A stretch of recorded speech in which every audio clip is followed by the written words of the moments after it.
Hello, welcome to our series, 2-Minute Health Tips about Type 2 Diabetes.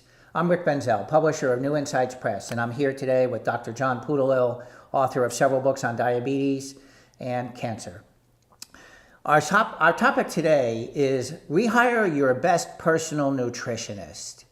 And what we mean by that is most of us struggle with eating. We either overeat, we eat too much, we eat too often, we don't understand when we're full. It's a struggle. We know it's a constant struggle. So my question for Dr. John is, how can we better control our sense of eating and our eating habits? The only person, the only organ who knows what your body needs at any time you sit down to eat your own brain. Your brain. Your own brain, and even that, your subconscious mind. Mm-hmm. And let me give you this example. When I was in practice, my nurse came and told me that she's craving grits. Grits. Every day she was eating grits because she grew up in the South, in Louisiana, and she grew up eating grits. But as an adult, she hasn't had that craving. Suddenly she got it. She went to the doctor and found out she has anemia, primarily due to niacin deficiency. And niacin is in grits. Niacin is present in grits. Her body Was telling her that she needed niacin. Correct. Yes. And when the niacin was provided, her craving for grits went away. Well, actually, would a proof be of this, of the validity of this, is that I have never craved grits because I never grew up eating grits. My brain has no idea what's in grits. Correct. And it got the niacin from some other source. Yes. Well, if my body needs niacin, it might crave something else. Correct. Similarly, you may wonder, some pregnant women crave certain foods. Mm-hmm.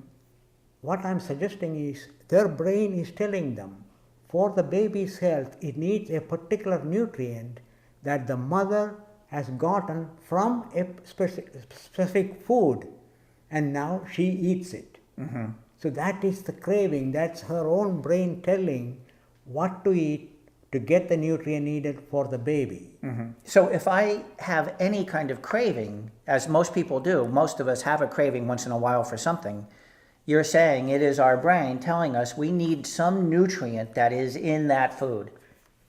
Except, some people use it as an excuse to eat a lot of chocolate. Yes, I'm familiar with that. Okay. So you have to be careful about that. Is it a conditioned response or is it an ingrown Right.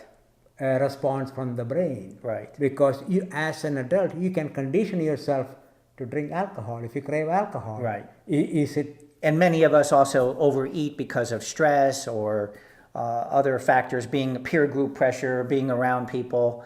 So there's a distinction that we have to make between listening to your brain to know what to eat versus all the other psychological factors that might have an effect on your hunger or your overeating. In effect, what I'm saying is we come into this world equipped with the capability to select what food we need to get all the nutrients the body needs, not only to survive, but to grow and to heal if you are injured.